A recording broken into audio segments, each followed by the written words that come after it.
Good day everyone and the young learners out there. Another topic to be introduced today. This is focused on the basic dance etiquette, which is universal to all dancing activities, especially in social situations. So we have there the social dance etiquette, which is universal to all social dancing, as I said.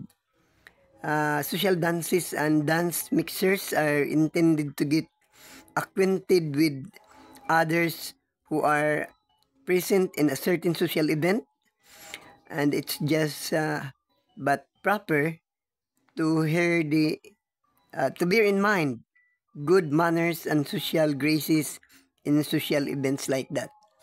So we have here dance etiquette, as you can see in the diagram. At the middle, the keyword is dance etiquette.